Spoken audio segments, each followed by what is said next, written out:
Hey everyone, Zach here, Permaculture Solutions. Today I'm going to give you a tour of this food forest. It is the middle of July here in Oklahoma. It's finally fruiting. Third year food forest is fruiting. That's a tongue twister. And so yeah, let's get to it. I'm going to give you a tour. Let's go.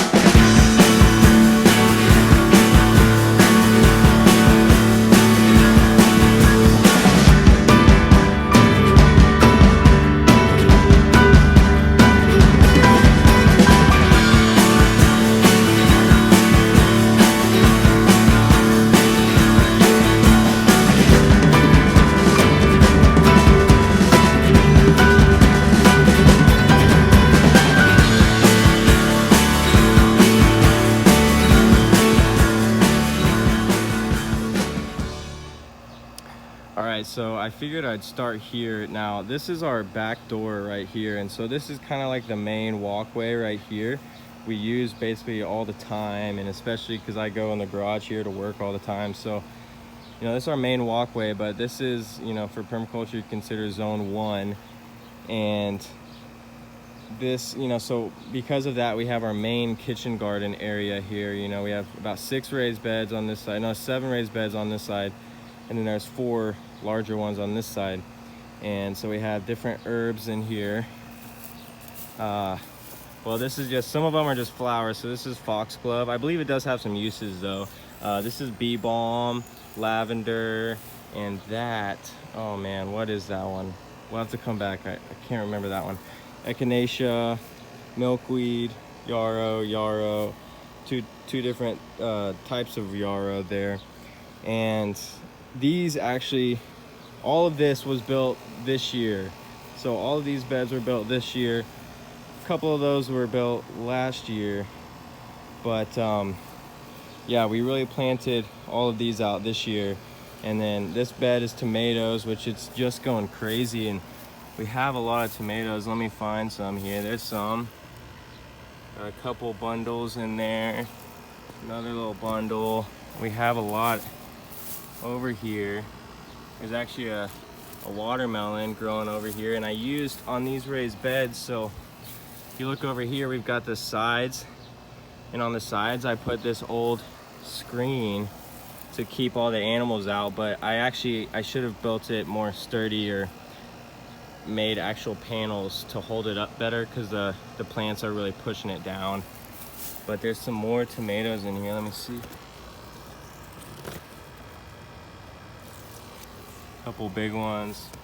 It's a yellow, this one is a yellow cherry tomato, and then there's another larger heirloom tomato in there.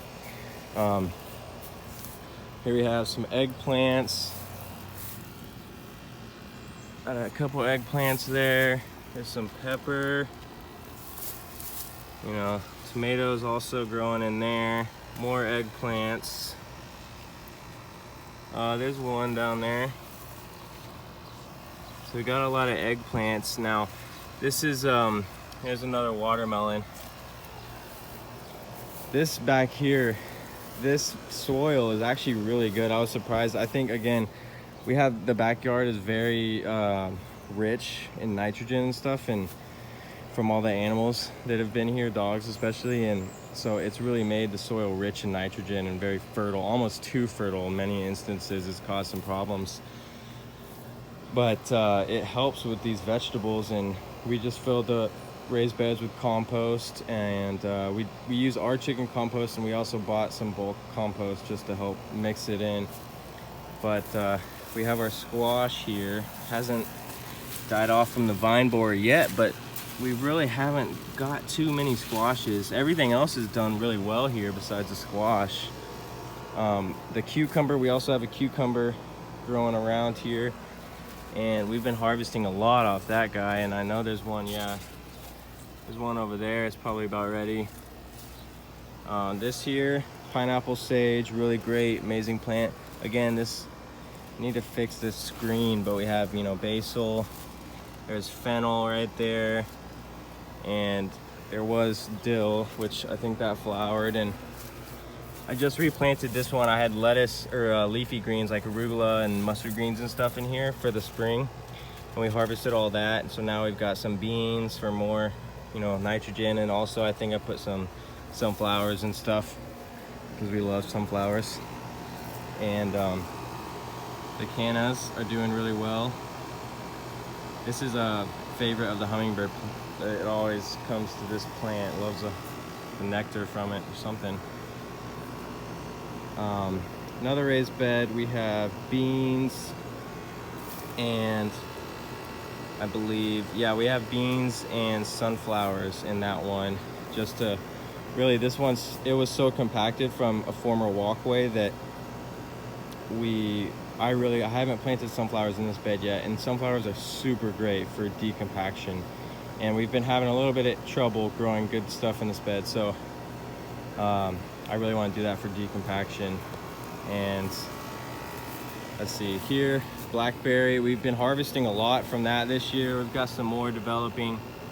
The birds have ate some off of it as well. In this one, we have okra coming up as well as beans. This is an okra and bean companion planting. I like planting beans with a lot of stuff, or peas in the spring.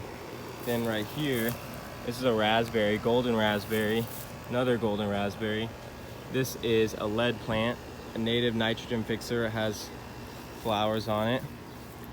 This bed is a zinnia bed, and I'm surprised there's not any butterflies actually. They're usually around here. There's one. I don't know. But there's always black swallowtails on this, and we just harvested a bunch of these. There was actually even more flower heads on there, but oh man, this has been a favorite this year. We love zinnias and sunflowers. And zinnias, I just found out, are native to southwestern US. So I mean, they are native to North America at least, and man, the pollinators love them. And then we've got another bed here. What I do with the raised beds, I build them, put them on the soil. I'll aerate that with like a digging fork. I'll put cardboard and then compost on top of that, and then plant, and then a little bit of straw on top to protect the soil. All right, so one thing I did this year is I added all of these logs I got for free from tree companies. They dropped them off for free. And so this has become the main entrance right here. And I really love these logs because what they've actually done, and this was always kind of the original plan, I've created these guilds, and there's still a ton that needs to be done. I need a ton of more plants to put in here, but these are little guilds. So we've got a guild there, there's a guild there. The elderberry is basically its own guild right there. And then there's another guild over there, and we've got more guilds. Like, I haven't bordered this yet, but there's a guild right there. So we've got kind of guilds all over the place. But this is the main entrance, so we're gonna go in this way. And I love these logs because you can see there's lichen already on here, and these were on there when I got them, and I just love that because it's like another layer to the food forest.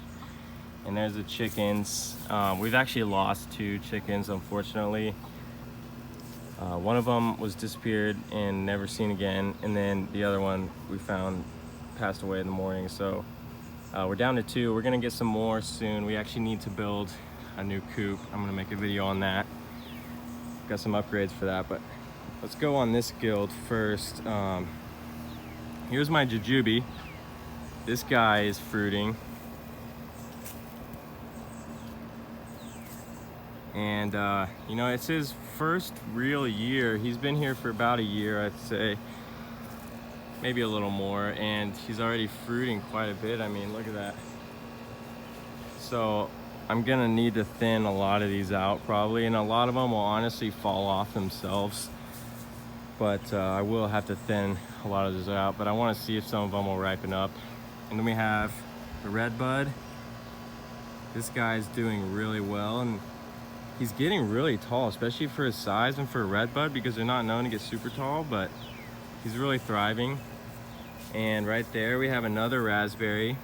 And so the plan, we have more raspberries in here. There's a raspberry, and the plan is to add, I'm gonna add a few more trees. I've got some fig trees coming from a guy out of Texas, but so I'm gonna add some more trees throughout here. But then the plan is just to complexify with a lot more berry bushes throughout here, and herbs and different ground covers and things like that. But so far, you know, we've still got a long way to go. We're just continually planting and, sorry about that, continually planting. And I think for me, the best way is just to kind of take it slow and work your way a little bit at a time. But another thing we've got here, this is just a natural plant, just a wild plant. I'm not sure, I haven't identified it honestly, but this is a sage, and I had this planted up front. That's kind of why it looks so weird. It was getting pelted by the rain up there too bad, and so I moved it back here, and it's kind of, you know, looks a little bit weird, but I think he'll do a lot better back here. This is a persimmon I bought this year. It didn't survive. There's a couple others that didn't survive either. Well, they never leafed out or anything, but here's another raspberry. This is a 9-bark native plant. Now this, oh man, I should have videoed this earlier in the season. There's some pictures on my Instagram at Permaculture Solutions. It's called the shrub indigo. Beautiful flowers. They're like orange and purple. Never seen a mix like that in nature, but wow, beautiful. It's a nitrogen fixer, native. Really love the, let me step back. I love the look of this plant. Very cool. Right here, got lamb's quarters growing like always. Now I do use this plant in like salads, smoothies, different ways like that. But the other way I use it is like a chop and drop, because you know it's good for decompaction as well. Really, to me, any plant that grows like that prolifically is a good decompaction plant. But yeah, so I let this thing grow a little bit, and then I'll chop and drop it, and I'm gonna make a video on that too. Here's another one. But here's our elderberry, and like I said, he's basically, or she, it's got like her whole space right there, her own space, and it's awesome. And then also we've got the grape growing up through her, and she's really been thriving this year, and she's producing like crazy. But we've got a problem, because you look at this middle part is pretty sparse, and the reason, she has bagworms, and so I've been cutting them out and throwing them in the trash, but they've come back a few times, so we'll see. I mean, she can ward it off, I think, but you know, I'm just gonna continue probably cutting them out of there, and I think she'll be all right, because there's not too much now, but it has really kind of affected her and her production. But next to her, we have the grape, and yeah, we're getting some grapes. Finally, you know, a couple of them are rotting out, but there's quite a few grapes on here. And this grape, I mean, like, he's really taken over the fence all the way down to over there. Sorry about that, my phone actually died in the middle of the videoing, but I was saying the grape has really taken over this entire fence here. You can see it's all the way through here. It's kind of vining itself into the plum. It's vined itself in our neighbor's bushes there, all the way up through the pokeweed into the elderberry, and all the way down here where it's now rooting itself down here and making a new plant, which is amazing. Catalpa grapes, they're great for Oklahoma, Zone 7. Amazing, amazing, they grow crazy. So does the Chickasaw plum. It is really thriving, except we did have a problem earlier this year. It was producing a ton of fruit, but then it got hit with aphids really bad, and so I left it alone for a couple weeks, because there was like a lot of ladybugs and wasps that were eating the aphids, but it was really getting hit hard, and it was causing, you know, massive fruit drop. And so I decided to buy some ladybugs from the store, and I put them out here. I think it was like 1,500 ladybugs, and it really took care of the problem, honestly, but we didn't get any fruit. It kind of just had to, it was so stressed, it had to drop all of its fruit, which, I mean, I'm not too worried about. I think we'll definitely get some fruit from it next year, and it's looking really strong and healthy. There's like no aphids anymore, but like I was saying earlier, there's a lot of nitrogen here, and aphids are a great indicator of excess nitrogen. And there's a guy on YouTube, Stefan Sabkowiak or something. I don't know how to pronounce his last name, but you can look up aphids are great indicators of, and his video will come up. he has a really great video on that, and you can learn more about it. All right, so here's this next guild, and this is where I had the original peach tree planted. It's still there. Actually, I made a video about moving this. I never did. I left it there and it's done fine. So you can see, I mean, I've staked it, but it got so, we had really bad storms this year and it got blown over even more. It was already kind of leaning that way and it just blew it over, and I pulled it back a lot, but I didn't want to do it too much, and so I kind of screwed up, you know. I should have, and also it got so heavy loaded with peaches this year. So I made some mistakes on it, and I feel bad because it's kind of probably permanently bent that way. I'll do what I can to stake it back, but I don't want to overdo it and hurt it. But we did get some peaches this year, a couple, and then the squirrels ate the rest of them, which is fine. You know, we'll figure something out for them, but for now, oh, I think I read hot sauce or something, or there's something you can put on them that I think it was hot sauce that they don't like, they won't eat them. So I'll try that maybe. We've got another lead plant here, which is nitrogen fixation for the peach and some of the other plants in here. We've got another one there. This is a Russian sage, lamb's quarters, of course. This is, I want to say, a button bush, I believe. A native flowering bush, really beautiful. Got the pawpaw here. He's doing pretty good. I mean, not the best you can see, but I mean, it's really helped because he was in mostly full sun, kind of experimentally, and yeah, that doesn't work. So the lamb's quarters has really helped shade him, and he's doing better now. We've got had a lot of sunflowers back here this year. They're kind of going away now, but there's still a lot left. And then we have this massive marijuana plant, and believe it or not, this thing planted itself. We didn't plant this, it just showed up here. I really have no idea how. I mean, you can believe me or not, I promise you, I swear on my life that it just popped up, and it's amazing. It's thriving. It's really beautiful. I love the foliage, and we'll find out. I believe it's a female. I've identified it as a female, so we'll see if we get flowers from it. And I built a fire pit here. And I also, well, there's our other plum right here. And it produced this year. It didn't have the aphids like the other one. Let's see. There was plums on it. There was a few left. We harvested some, but it looks like the rest of them got eaten by birds, which is fine. They weren't that big this year. It's still only, it's like second year or so. It's 2.5 years maybe, so. We actually built a teepee here. And this is kind of like a meditation space, hangout space. But we're vining some things on it too. We got a watermelon there. We've got a kiwi, hardy kiwi here that is not doing that great. But we've also got a ton of tomatoes back here. It's definitely producing a lot, and it's just like you can see, I've kind of let this go wild, but it's still produced a lot. Like, we've been harvesting off this all year, cherry tomatoes. There's even a lot in there right now. So you can kind of just let tomatoes go wild if you want. I mean, obviously they're not gonna produce as much, but they still do produce, which is pretty cool. And then we've got some wildflowers back here.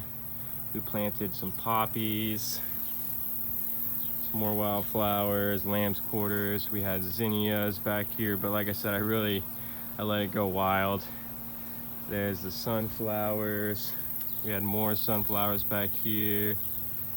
And then this area, we had zinnias, but then I let all of that go wild. And I really probably need to do something about that, but I'll probably wait till the end of the year. So my plan really with this spot is to put a pond back here and have like a whole guild ecosystem with that. And then this is a guild here. We have another button bush right there. We have the pawpaw, which is doing really well. It's gotten a lot bigger.